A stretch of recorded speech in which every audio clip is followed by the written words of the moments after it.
আরো আছে ঠিক আছে, আমি একটু ওই জায়গাটা রাখি আসি।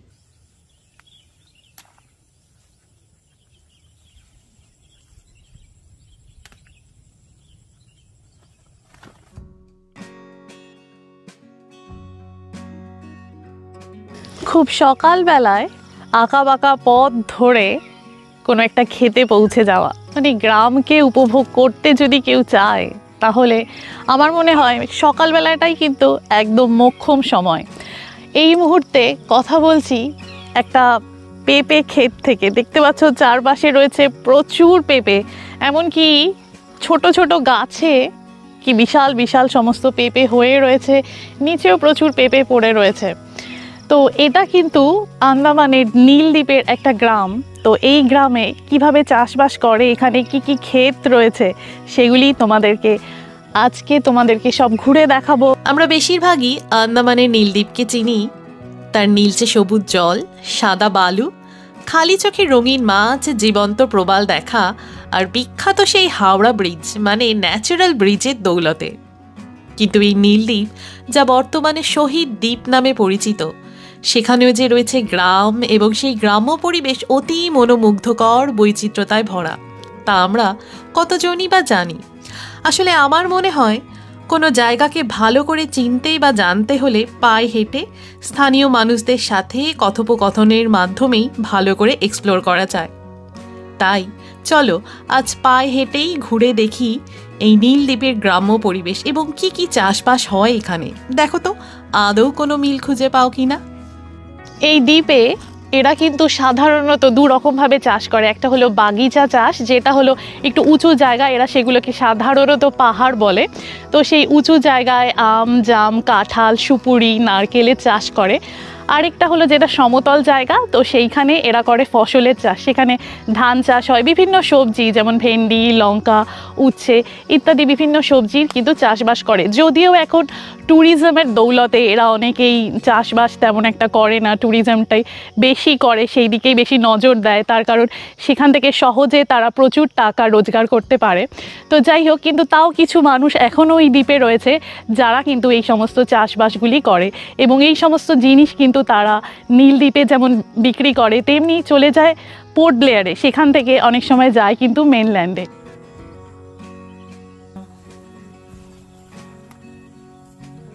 রোজ কত কিলো করে তোলা হয় ভেন্ডি? 20-25 কিলো হয়। এগুলো কি সব পোর্ট ব্লেয়ারে যায় নাকি নীলেই থাকে? নীলেও থাকে, পোর্ট ব্লেয়ারেও যায়। সব নীল তো খাইয়ে পারে না। সেই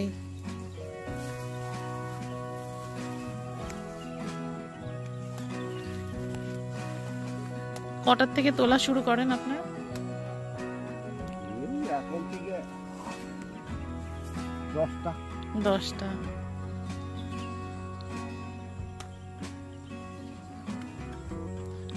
তার মানে প্রায় 4 ঘন্টা, 3-4 ঘন্টা ধরে তোলা হয়।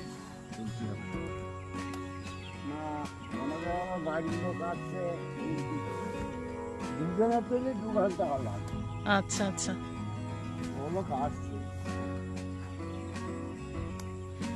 তো এটা কি আপনাদেরই জমি নাকি আপনারা এখানে কাজ করেন? না না, আমরা ভাগে করে নিয়েছি। আচ্ছা আচ্ছা আচ্ছা। আপনারা এই নীলেরই লোক? না, আমাদের বাড়ি কলকাতা। ও কলকাতায়। কলকাতা কোথায়? কলকাতা গ্রাম কাশীপুর। আচ্ছা আচ্ছা। হেলান্তা, কেউ বলে বাগদা। আচ্ছা, আসলে কলকাতা বললে লোকের বুঝতে সুবিধা হয়, সেই জন্য বলেন কলকাতা। আমি আইসি মেলা নিয়ে আজকে ধরো 25 বছর। বাহ, তো অনেক বছর হয়ে গেছে। অনেক বছর। তো এখানে ভালো লাগে? লাগে, খারাপ না।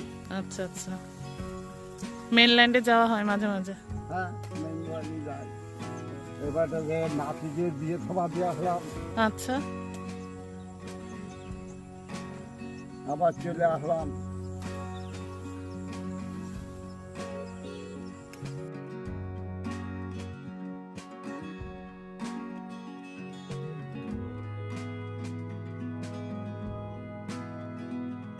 এই দেখো, এখানটাতে যাওয়ার পথে গাছটা পড়ে আছে, আর গাছটার উপর দিয়ে কত কত লাল পিঁপড়ে হেঁটে যাচ্ছে। তো এই লাল পিঁপড়ে থেকে কিন্তু সাবধানে, কামড়ালে বড্ড জ্বালা করে। যদিও বেশিক্ষণ সেটা থাকে না, কিন্তু যখন কামড়ায় সেই মুহূর্তে ভীষণই জ্বালা করে। তো প্রচুর লাল পিঁপড়ে এখানে, তো সেইটা দেখে কিন্তু হাঁটতে হবে।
এটা বেঁধে দিয়েছি অলরেডি।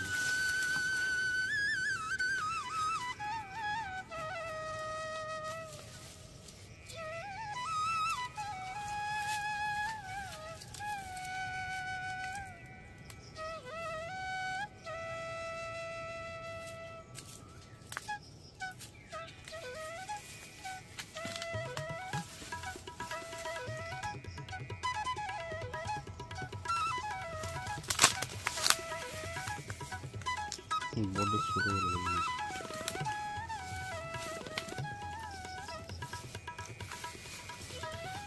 ঘুরিয়ে নিই লাঠিটা।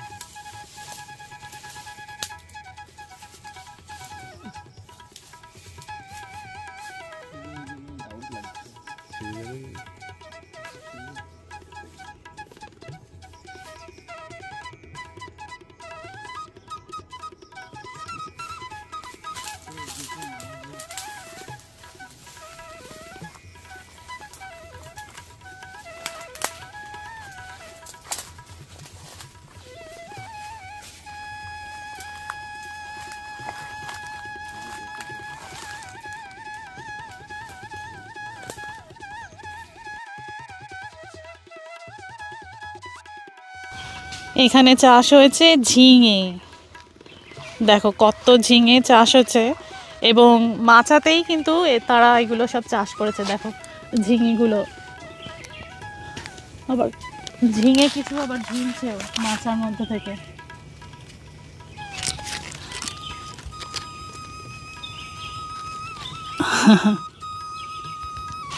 আর এই যে পাইপগুলি দেখছো, এই দিয়েই তারা জল দেয় সমস্ত গাছে। এদের পুকুর আছে, সেখান থেকে জল নেয়, আবার কুয়ো রয়েছে, সেখান দিয়ে জল নিয়ে এই সমস্ত ক্ষেতগুলোতে তারা জল দেয়।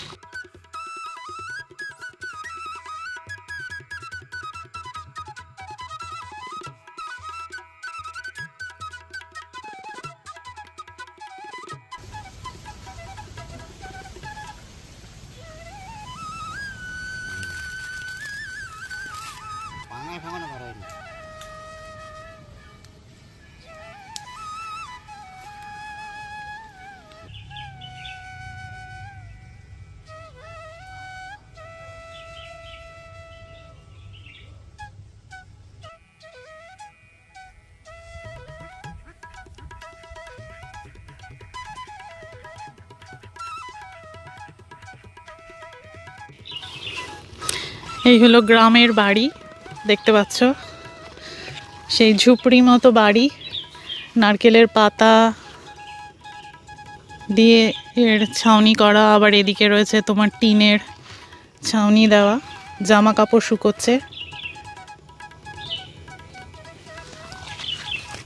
আর এখানে লাগানো হয়েছে কয়েকটা বেগুন গাছ।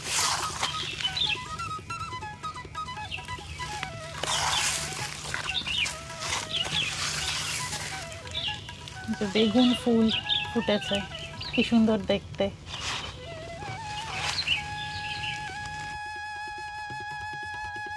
এই দেখো বেগুন হয়েছে, কি সুন্দর পেয়ারা হয়ে রয়েছে। একটা টেস্ট করে দেখি। অলরেডি কিন্তু আমার সেই পারমিশন আছে যে আমি যেটা আমার পছন্দ আমি সেটা নিতে পারি। তো একটা খেয়ে দেখি এই পেয়ারাটা কীরকম।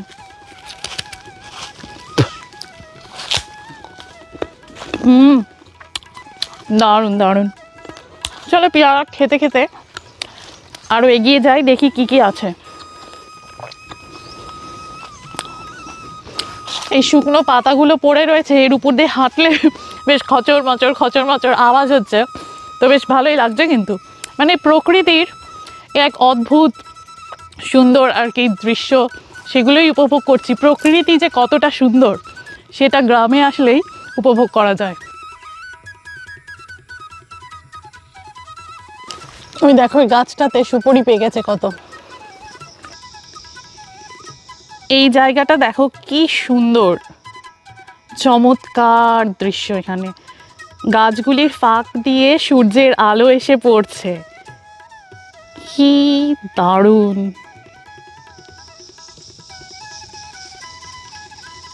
নীল আকাশ মাঝে মাঝেই দেখা যাচ্ছে, আর শোনা যাচ্ছে ঝিঝি পোকার ডাক, পাখির ডাক।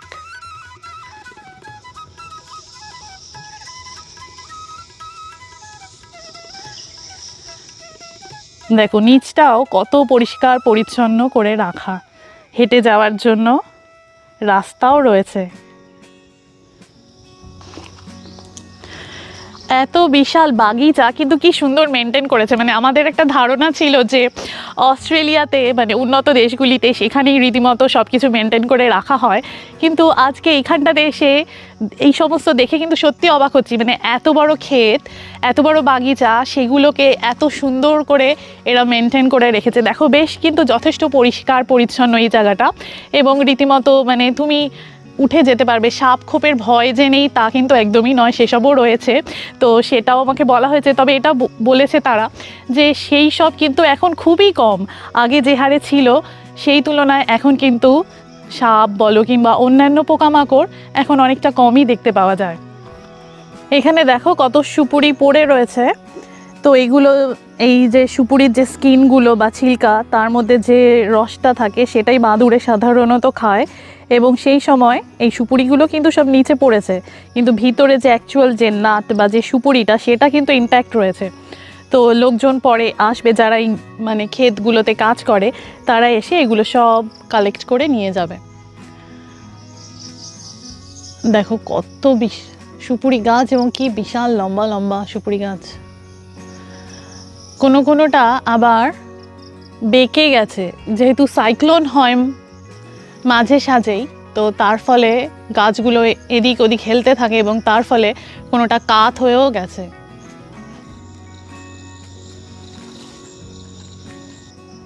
ওই দেখো সুপুরি গাছের মধ্যে অন্য গাছ হয়েছে, মানে ওগুলোকে অ্যাকচুয়ালি অর্কিড বলা হয়। তো এরকম বেশ অনেকগুলো সুপুরি গাছের মধ্যে দেখতে পাচ্ছি অর্কিড হয়ে রয়েছে।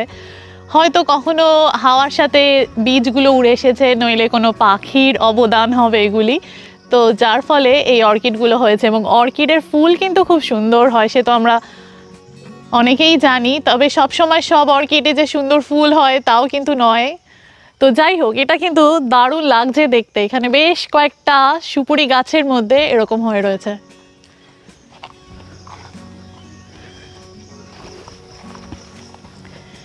এটা যেহেতু পাহাড়ি, মানে আমি পাহাড়ের দিকে উঠছি, তো এই পাহাড়ের জলগুলো যাওয়ার জন্য রয়েছে নালা, দেখো কি সুন্দর। তো এই জলগুলো গিয়ে সোজা মেশে সমুদ্রে।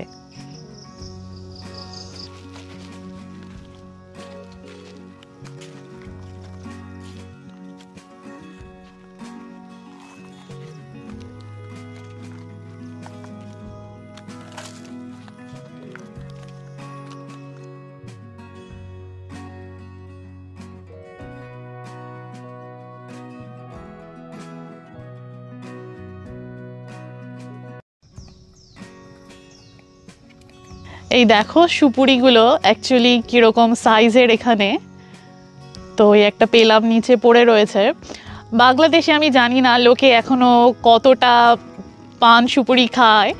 কলকাতায় লোকে আজকাল বিশেষ একটা খায় না, কারণ সেখানে সিগারেটটাই বেশি পপুলার। এখানে এসে দেখলাম মানে প্রতিটা ঘরে ঘরে মানে মানুষজন কিন্তু এই সুপুরি কিন্তু ভীষণভাবেই খায়, এবং সেই জন্যই এরা প্রত্যেকেই, যারাই ধরো যাদেরই জমি আছে, বেশিরভাগ মানুষেরই এখানে রয়েছে স্থানীয় বাসিন্দাদের, তো তাদের কিন্তু এই সুপুরি বাগিচা কিন্তু রয়েছে।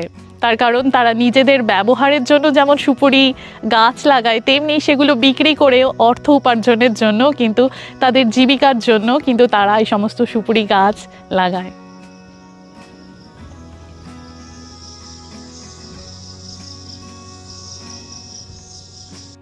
এই দেখো কত কাঁঠাল হয়েছে এখানে, প্রচুর, এইদিকেও দেখা যাচ্ছে প্রচুর। আর এখানে দেখো এই মুহূর্তে আমি 4খানা দেখতে পাচ্ছি। ভাবো তো একবার, যখন এগুলো সব বড় হয়ে পাকবে কি সুন্দর করে গন্ধ বেরোবে। পাকা কাঁঠাল হোক কি এঁচোড়, কাঁঠাল কিন্তু আমার ভীষণই পছন্দের। প্রচুর হয়েছে, মানে এখানে গ্রামে এসে সেই একই জিনিস দেখতে পাচ্ছি যেটা আমাদের গ্রাম বাংলায় দেখা যায়। আম, জাম, কাঁঠাল, পিঁপড়ে প্রচুর, বাবারে লাল পিঁপড়ে দিয়েছে কামড়। তো কলা গাছ, সমস্ত কিছুই কিন্তু এখানে রয়েছে। তো ভীষণই ভালো লাগছে, মনে হচ্ছে না যে এত দূরে, মানে ভারতের মূল ভূখণ্ড থেকে এত দূরে রয়েছি, কিন্তু সেই একই অনুভূতি এবং সেই একই মনোরম দৃশ্য কিন্তু আজকে উপভোগ করছি।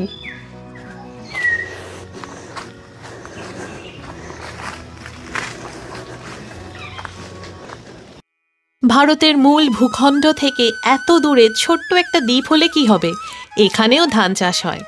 যারা নীলে ঘুরতে এসেছো তারা জানো, ট্যুরিজমের দৌলতে ধান ক্ষেত কমতে কমতে এখানে এখন ক্রমশ গড়ে উঠছে হোটেল, রিসর্ট। তবুও একটু আধটু ধান চাষ হতে এখানেও দেখা যায়। আর নারকেল গাছ তো বলে লাভ নেই, যেদিকে তাকাবে সেদিকেই শুধু সারি সারি নারকেল আর সুপুরি গাছ।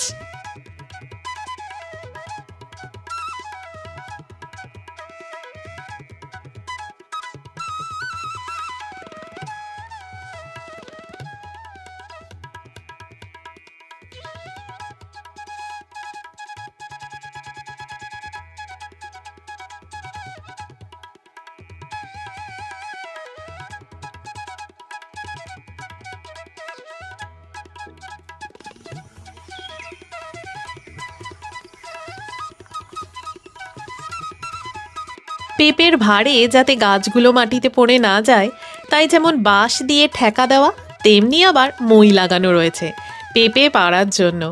আর ওই ক্ষেতে স্থানীয় লোকেদের কাছে ময়না নামে পরিচিত পাখিগুলি এসে প্রায়শই মনের সুখে পাকা পেঁপে খেয়ে যায়।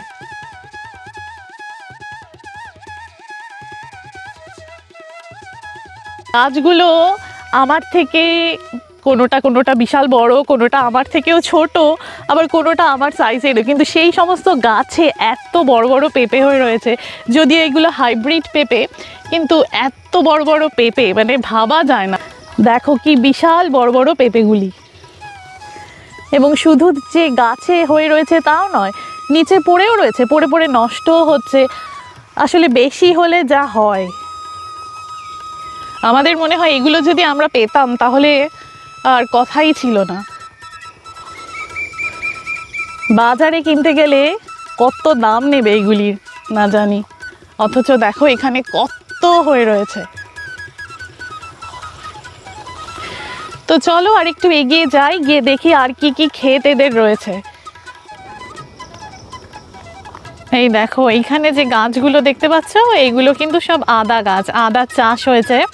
তো এই গাছগুলো যখন শুকিয়ে যাবে তখন তারা আদাগুলো কিন্তু বার করবে।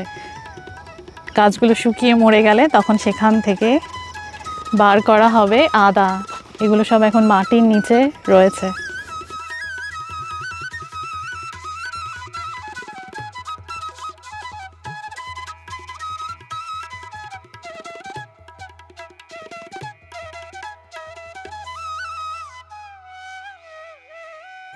এই ক্ষেত বাগিচা ঘুরতে ঘুরতে বেশ অনেকটা সময় হয়ে গেছে, মানে ঘড়ি ঠড়ি তো আনিনি, মোবাইলে টাইম দেখা যাচ্ছে অলরেডি 2 ঘন্টা হয়ে গেছে, তাও এখনও পুরোটা দেখে শেষ করতে পারিনি, এত বিশাল।